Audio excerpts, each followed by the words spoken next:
안녕하세요. 오늘도 사연살롱을 찾아주셔서 감사합니다. 대학생 딸을 키우는 여자입니다. 저는 어릴 때 외할머니 손에 자랐어요. 저희 엄마는 저를 가졌을 때 미혼모였고 임신을 해서 당연히 결혼할 줄 알았다가 만삭이 되고 나서 아빠에게 버림을 받았다고 합니다.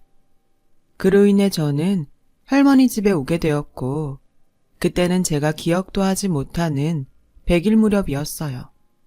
그 뒤 전 할머니와 둘이서 살게 되었어요. 할머니는 늘 말씀하셨죠. 엄마가 곧 우리 미경이 데리러 올 끼다. 어릴 땐 그 말이 진짜인 줄 알고 비가 오나 눈이 오나 대문 앞에서 엄마를 기다렸어요. 얼굴도 모르는 엄마인데 그냥 엄마라는 존재가 전 늘 그리웠습니다. 나중에 초등학교 고학년이 된 저는 할머니를 미워했어요. 처음엔 엄마를 기다리다가 할머니가 거짓말을 한 것이 분명하다는 확신이 들어 할머니가 미웠어요. 뭐하러 미련 같은 걸 2개 만들어선. 나중엔 남들 다 있는 부모가 없다는 것과 시내가 아닌 시골 구석에 있는 할머니 집까지 싫었어요. 저도 친구들처럼 네모 반듯한 아파트나 빌라, 뭐 이런 건물에 살고 싶은 마음이 커서 철없던 저는 우리도 다른 사람들처럼 아파트 가서 살자 하고 할머니를 졸랐어요. 할머니는 그런 저에게 그럴 돈이 어딨노? 가시나 헛소리 하지 말고 공부나 해라 라며 핀잔을 주시곤 하셨습니다. 사실 알고 있었어요. 우린 절대로 남들처럼 그렇게 살 수 없다는 것을요. 그냥 전 그렇게라도 표출하지 않으면 내 속에서 화가 점점 부풀어 빵 하고 터질 것 같았거든요. 아무 의미 없다는 걸 알지만 꼭 그렇게 할머니의 속을 긁어놔야 속이 시원한 나쁜 아이였어요. 할머니는 좋으나 싫으나 그리고 기쁘나 슬프나 늘 아리아리랑 쓰리쓰리랑 아라리가 났네 하며 아리랑 노래를 흥얼거리셨어요. 언젠간 저는 할머니한테 왜 그렇게 그것만 불러? 라고 물어본 적이 있었는데 할머니의 대답은 자기도 모른다고 하셨어요. 그냥 그게 입에 붙어버려서 자기도 모르게 노래가 나온다고 말씀하셨는데 전 그래서 늘 할머니를 떠올릴 때면 늘 그 아리랑 노래 구절부터 떠오르곤 합니다. 오늘은 우연히 아침 TV에서 노동요로 부르는 아리랑 노래를 들었어요. 그 노랫소리를 들으니 지금은 계시지 않은 할머니에 대한 많은 기억이 떠오르는 날입니다. 사춘기 시절 전 여느 아이처럼 외모에 관심이 많았어요. 반 친구 중에는 유독 예쁜 아이들이 몇 명 있었는데 그런 아이들을 볼 때면 저는 제 얼굴이 싫어서 집안의 모든 거울을 뒤집어 놓거나 할머니가 쓰시는 보자기로 가려놓기 일쑤였어요. 할머니는 가려져 있는 거울을 보실 때마다 또 지랄이고 거울 보기 싫으면 네가 눈 감고 다니라 하며 그런 저의 행동에 늘 역정을 내셨죠. 하지만 전 할머니의 반응에 개의치 않고 거울 가리기를 멈추지 않았습니다. 지금은 어떤지 모르겠지만 제가 학교에 다닐 때만 해도 학기 초에 부모님에 대한 호구조사를 했었어요.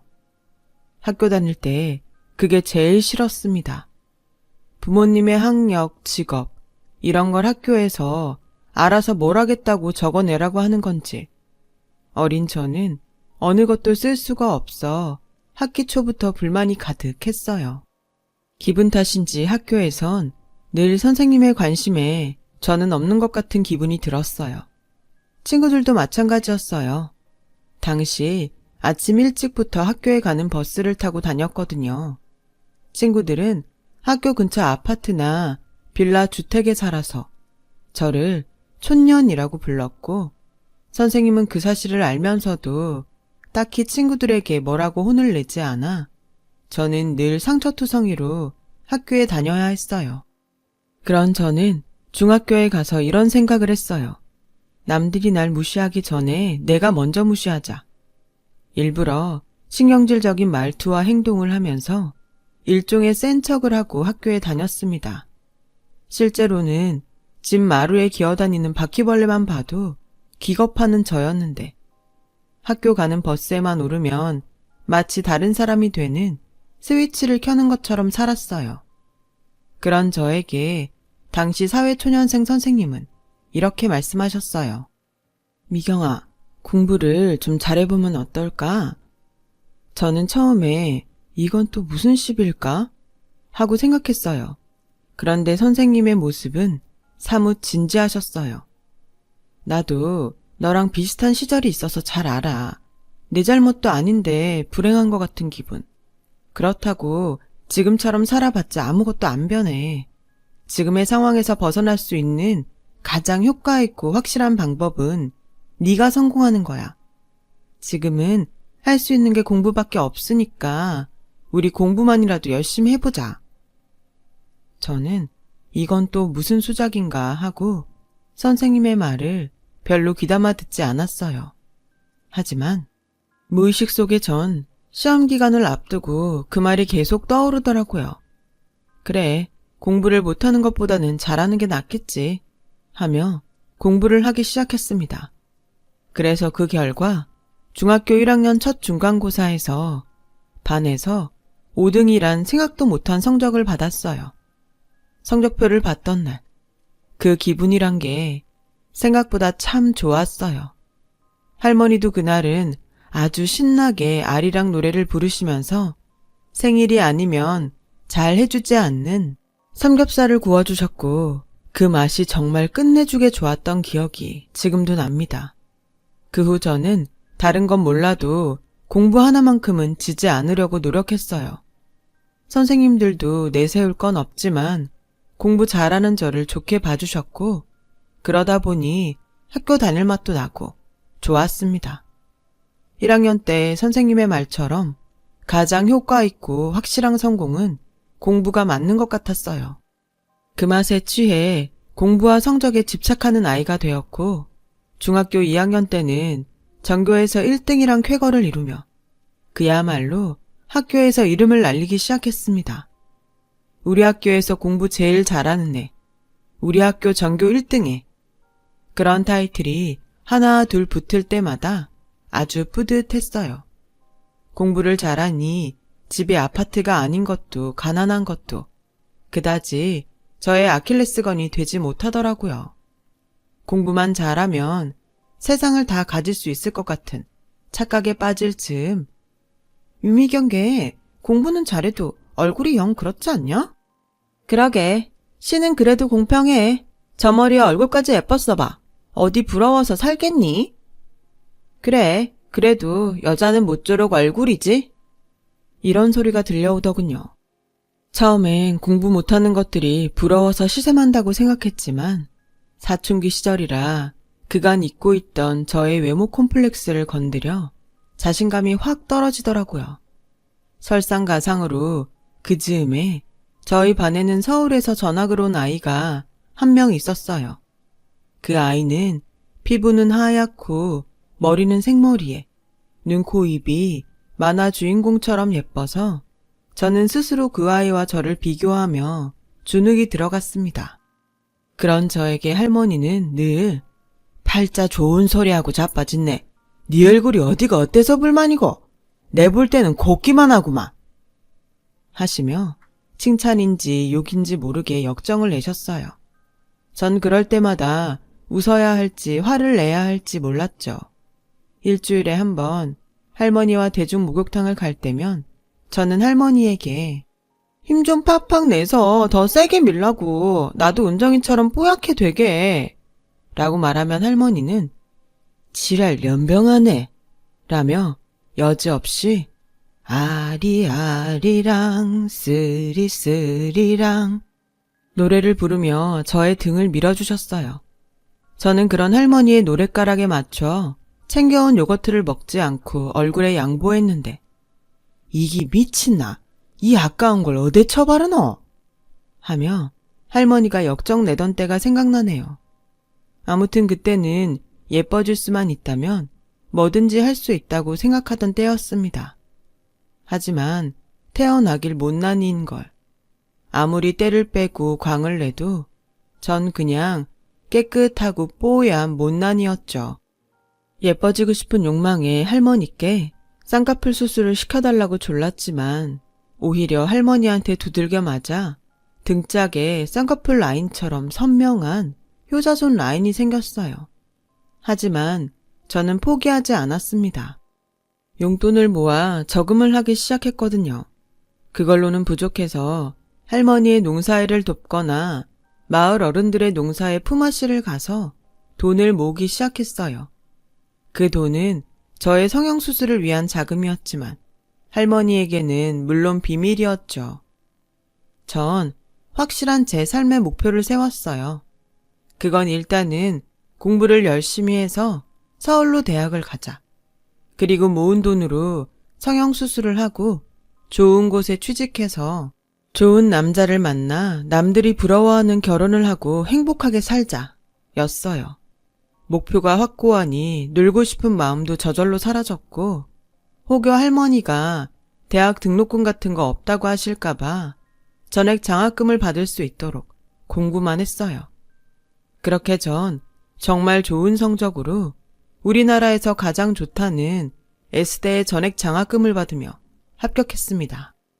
저희 합격 소식에 할머니는 없는 형편에 조촐한 잔치를 벌였고 이장 아저씨는 제가 기특하다며 마을 입구에 플랜카드도 걸어줬어요. 개천에서 용난꼴이었거든요. 그 기분이란 정말 겪어본 사람이 아니면 알 수 없을 정도로 짜릿하더라고요. 이런 게 노력한 보람이구나 싶은 게 앞으로의 제 인생은 그야말로 탄탄대로가 분명하다고 생각했습니다.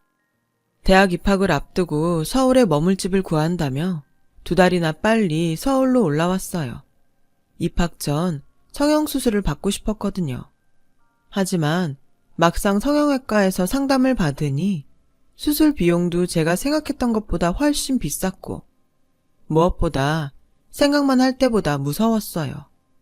실제로 제 얼굴 사진에 의사 선생님이 사인펜으로 절개하는 설명을 해줄 때 모르면 몰라도 알고는 도저히 결정을 내릴 수 없었어요.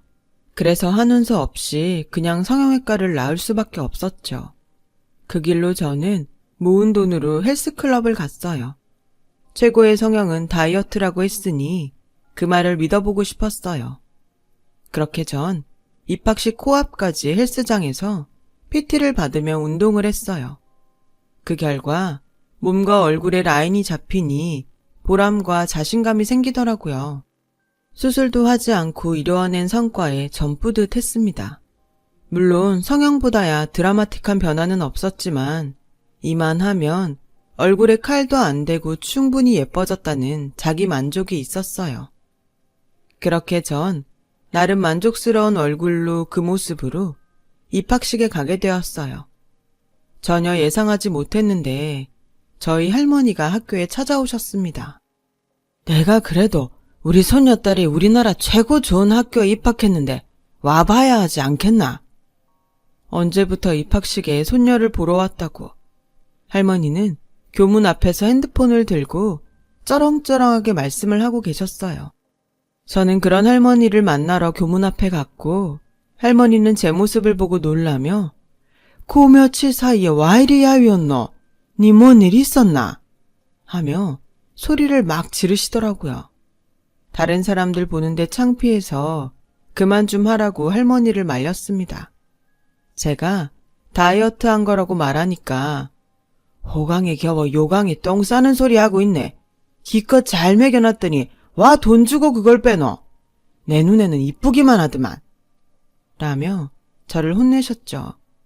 나중에 시골집으로 돌아가실 땐 저에게 돈을 찔러주시며 배 굶지 말라고 신신당부를 하셨습니다.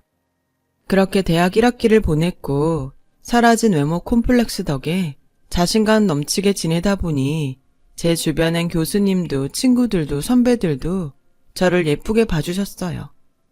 칭찬은 고래도 춤추게 한다잖아요. 주변에서 예쁘다 예쁘다 칭찬해주니 정말 좋더라고요. 그 뒤 저는 학교 다니는 동안 과외 아르바이트로 돈도 쏠쏠하게 벌면서 제가 바라던 인생을 살아가기 시작했어요. 학생이지만 경제적으로 여유가 있어 할머니에게 돈도 보내주고 때 되면 할머니에게 옷이며 홍삼이며 선물을 할 수 있는 소녀가 되었습니다. 하지만 할머니는 좋아하지 않았어요. 학생이 무슨 돈이 있어 자꾸 이런 걸 보내노? 네 이상한 짓 하는 거 아이가? 하며 늘 뭐라고 하셨지만 속상해서 전 해줘도 뭐라고 한다며 말을 더 일부러 나쁘게 하곤 했죠. 서울에 올라온 이후 시골 할머니 집에 잘 가지 않게 되었어요. 처음엔 바빠서 가지 못했는데 눈에서 멀어지면 마음도 멀어진다고 바쁘다는 핑계로 점점 할머니를 보러 가지 않았습니다. 그러던 중 할머니에게 뜻밖의 소식을 듣게 되었어요. 저를 할머니한테 버리고 간 엄마가 서울에 있다는 소식이었어요. 그래도 자식이라고 네 서울에 있다고 하니까 보고 싶다고 하더라.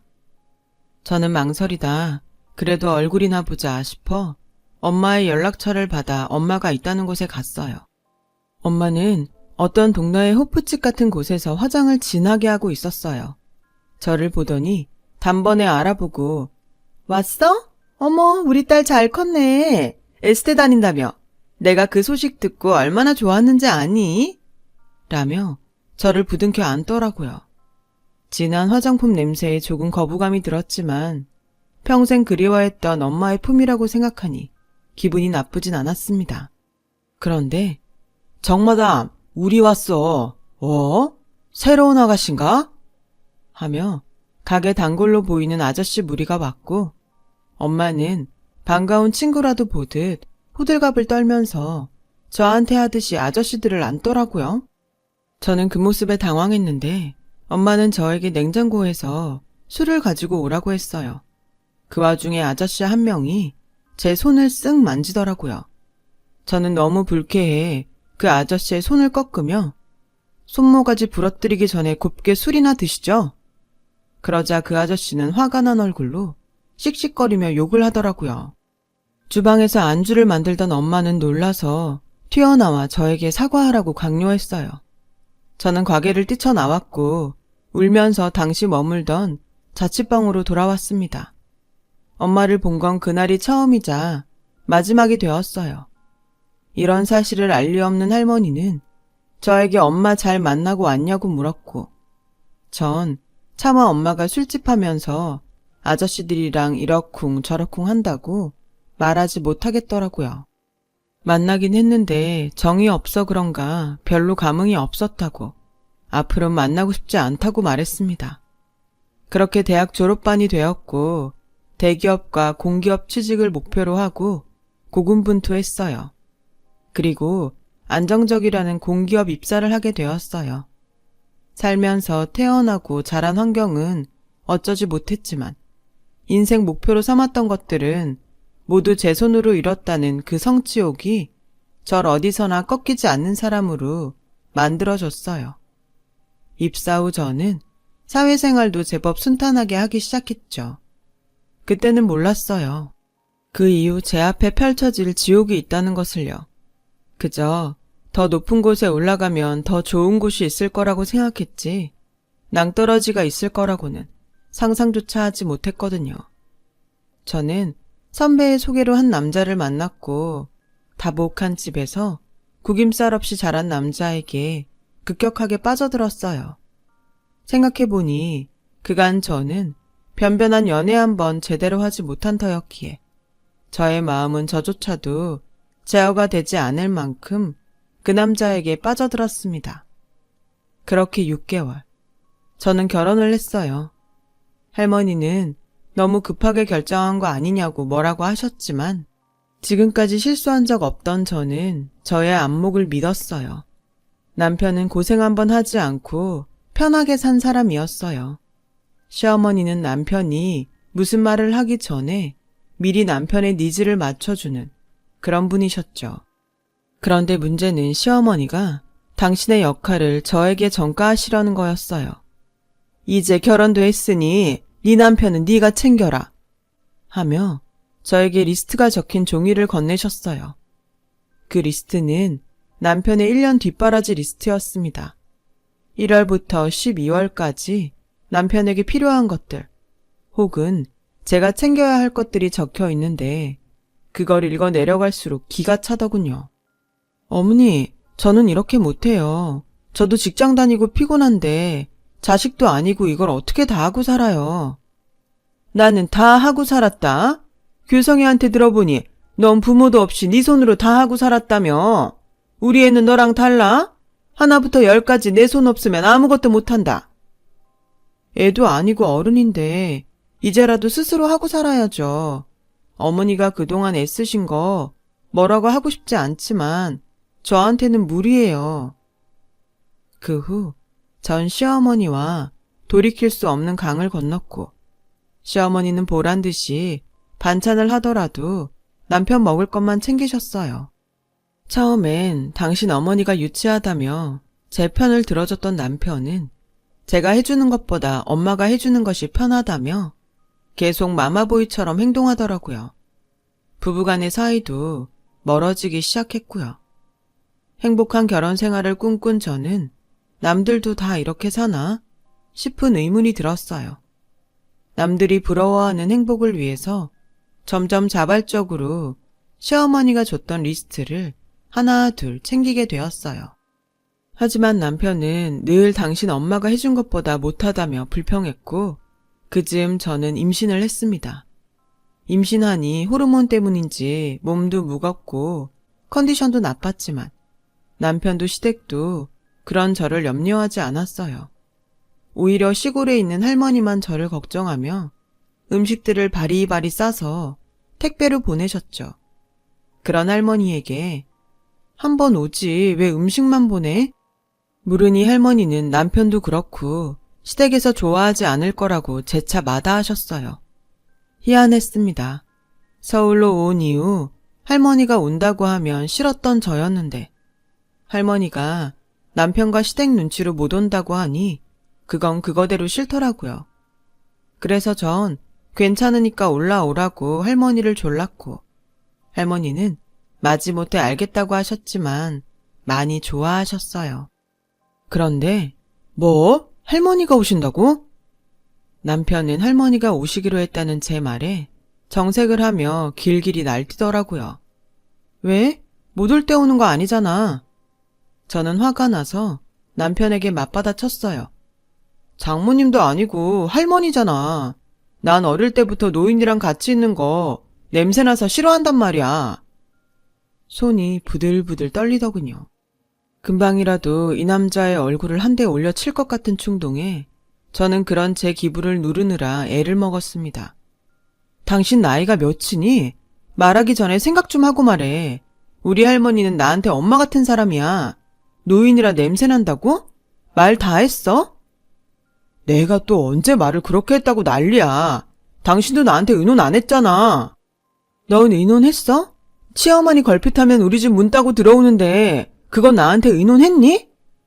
한번 터지니 멈출 수 없었어요. 남편은 그런 저에게 질린다며 할머니가 계시는 동안은 본가에서 지내겠다고 짐을 싸서 나갔고 전 이 남자의 바닥을 보고는 절망해야 했습니다. 할머니에게는 남편이 급한 출장에 잡혀 지방에 갔다고 거짓말을 했어요. 할머니는 오히려 잘 됐다며 임산부 혼자 있는 것보다 당신이 챙기시겠다며 또 콧노래를 부르며 싸온 것들을 냉장고에 넣었는데 그 콧노래를 들으니 이상하게 배알이 꼬여 짜증이 났습니다. 그것 좀 부르지 마. 정신 사나워. 다른 때 같으면 별 트집을 다 잡고 지랄한다고 역정을 내고도 남을 양반이 제가 빽 하고 신경질을 내자 알겠다며 노래를 딱 멈추는데 제가 진짜 꼬여 있어서 그런 건지 그 모습도 그렇게 싫을 수가 없었어요. 덕분에 할머니는 이틀 내내 제 눈치만 보다 농사일이 있어 더는 못 있는다고 시골집에 내려가셨죠. 시어머니는 할머니가 가셨다며 사람을 데리고 와서 청소를 하기 시작했습니다. 왜 갑자기 청소를? 우리 규성이가 비위가 좀 약하지 않니? 겸사겸사 소독도 하고 청소도 하면 좋을 것 같아서. 시어머니는 말을 흐렸지만 저는 모든 것을 눈치챌 수 있었어요. 그래서 그날 밤 남편에게 이혼하자고 확 질러버렸고, 남편은 자기가 무슨 잘못이 있냐며 더 언성을 높이는데, 그 후 저희 부부는 쇼윈도 부부처럼 남보다도 못한 사이가 되었습니다. 그렇게 출산일이 다가왔고 할머니는 제 몸조리를 돕겠다며 병원으로 오셨는데, 저희 남편과 시어머니가 요즘은 전부 시설 좋은 조리원에서 몸조리한다며 저랑 상의도 하지 않고 저희 할머니를 돌려보내는 일이 있었어요. 또 그 일로 남편과 대판했죠. 너같이 꼬인 여자랑은 더는 못 살아. 나 아니면 누가 너랑 산다고 바락바락거리는지. 더는 못 참으니까 이혼해. 남편도 그렇게 저에게 이혼을 요구했어요. 정남이가 뚝 떨어져 이렇게 결혼 생활을 유지하는 것은 무의미하다고 생각했어요. 그래, 애가 너같이 싸가지 없는 아빠 보고 배울까봐 무섭다. 당장 이혼해. 그렇게 이혼 서류에 도장을 찍었어요.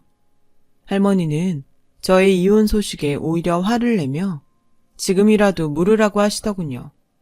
아무리 내가 잘못해서 그런 게 아니라고 해도 제 말을 듣지 않았습니다.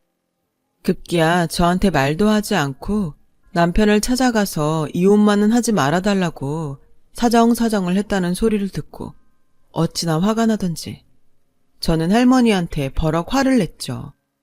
알지도 못하면서 나서지 마. 그 인간이 어떤 인간인 줄 알아?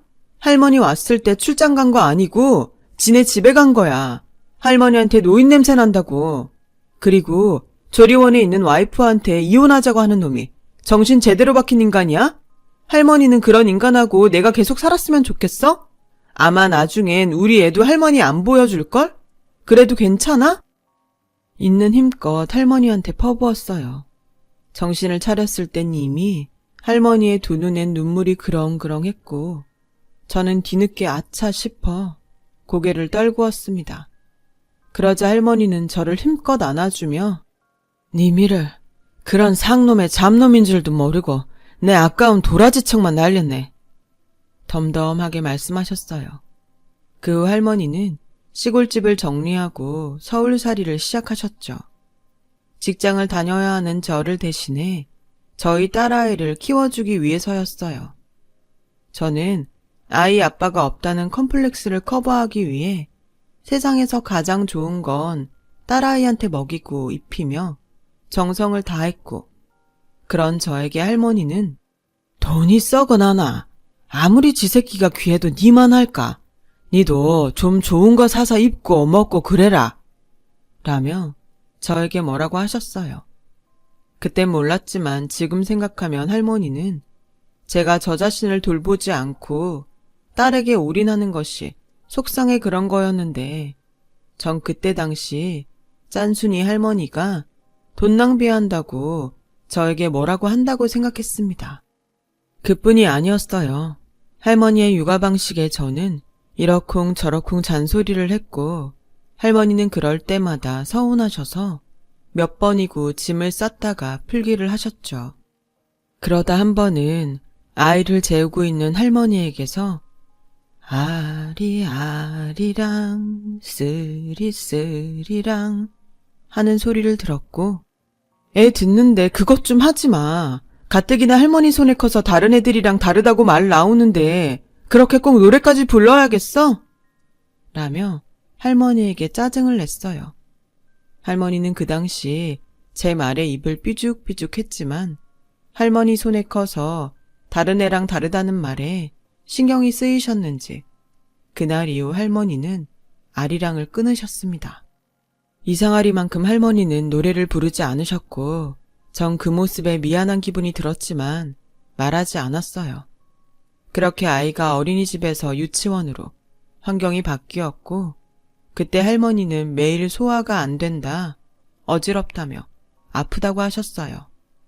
전 마음과 다르게 아프면 병원을 가자, 내가 의사야? 나한테 백날 아프다고 해봤자 약도 안 나와. 라며 매몰차게 굴었죠. 끝내 할머니가 응급실에 가서야 제가 그동안 얼마나 할머니에게 무신경하고 몹쓸 소녀였는지 알게 되었습니다. 할머니는 위암이셨어요. 그땐 왜 몰랐는지. 우리 할머니는 웬만한 건 아프다고 생각도 하지 않는 사람이라는 걸. 그 입에서 아프다는 말이 나왔을 땐 정말 참을 수 없을 만큼 아프다는 신호였다는 걸. 할머니의 수술실 앞에서 세상이 떠난 듯 울고 또 울었어요. 수술을 마친 할머니는 기력을 오랫동안 회복하지 못하고 매 순간 고비를 넘기며 저의 애간장을 녹였습니다. 그러던 어느 날 간병인 이모에게서 할머니가 정신이 드셨다며 얼른 오라는 소식에 한 걸음에 달려갔는데 뼈밖에 남아있지 않은 손으로 제 손을 쓰다듬으며 괜찮다고, 다 좋다고 들리지도 않는 목소리로 저에게 말씀하셨어요. 전 그 말을 믿고 싶었는데 할머니는 그 말을 마지막으로 하늘길을 떠나셨습니다. 빈소를 차리고 상복을 입은 저는 망연자실했어요. 할머니에게 제대로 고맙다고 인사도 하지 못했는데 제가 너무 한심하고 용서가 되지 않아 화가 나서 미칠 것만 같았습니다. 그때였어요.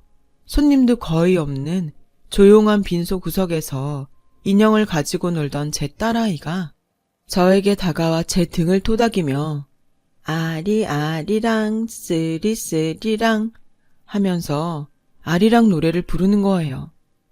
할머니가 이렇게 하면 아픈 거 다 없어진다고 했는데 엄만 계속 아파? 할머니처럼 계속 아파? 저는 딸아이 말에 마음이 전부 녹아 없어질 만큼 아팠어요. 하지만 딸아이에게 고개를 흔들며 안 아파. 우리 채빈이 노래 들으니까 정말 이제 하나도 안 아파. 라고 말했습니다. 근데 왜 자꾸 울어? 좋아서. 채빈이 노래가 너무 좋아서. 그럼 내가 계속 불러줄까? 딸아이는 제가 고개를 끄덕이자 저희 할머니가 그랬듯 아리랑을 불렀습니다. 조용한 빈소에서 들리는 딸아이의 아리랑 노래를 들으니 할머니의 영정사진이 마치 웃고 있는 듯 보였어요. 그래서 저는 비로소 할머니에게 그동안 고백하지 못했던 제 마음을 뒤늦게나마 말할 수 있었습니다. 할머니, 그동안 고생만 시켜서 미안해. 이젠 거기서 아프지 말고 편하게 쉬어. 내 성격이 이래서 한 번도 말하지 못했지만 그때도 지금도 사랑해, 할머니. 저는 할머니의 장례를 마치고 그간 집착했던 것들을 내려놓기 시작했어요. 딸아이에게 좋은 것을 사주기보다 시간을 내서 함께했고 좋은 것을 먹이는 것보다 함께 먹을 수 있는 것을 만들었습니다. 그 결과 저는 지금까지 딸아이와 사이 좋은 모녀로 살고 있어요. 마치 할머니와 그랬던 것처럼요. 어쩌면 할머니는 남들을 의식하며 살아가던 저에게 이걸 가르쳐주고 싶었던 게 아니었을까요? 자식의 마음이 아무리 커도 부모의 마음을 따라갈 수 없다는 말을 이렇게 실감합니다. 언젠가는 제 딸도 이런 제 마음을 알게 되겠죠. 할머니와 제가 그랬듯 딸아이와 지지고 볶고 살고 싶습니다. 척박했던 인생에 이 아이만큼은 저에게 선물이라고 할머니가 가르쳐주고 가셨으니까요. 할머니에게 부족하고 모자랐던 저 역시도 선물 같은 존재였길 바라면서 지금까지 저의 긴 사연 들어주셔서 고맙습니다. 오늘은 가족에게 소식 한번 물어보는 건 어떨까요? 누군가에겐 여러분이 세상 소중한 선물입니다. 여러분, 사연 댓글에 응원과 현명한 조언 부탁드려요. 좋아요와 구독은 저에게 큰 힘이 됩니다. 오늘도 좋은 일 가득하세요.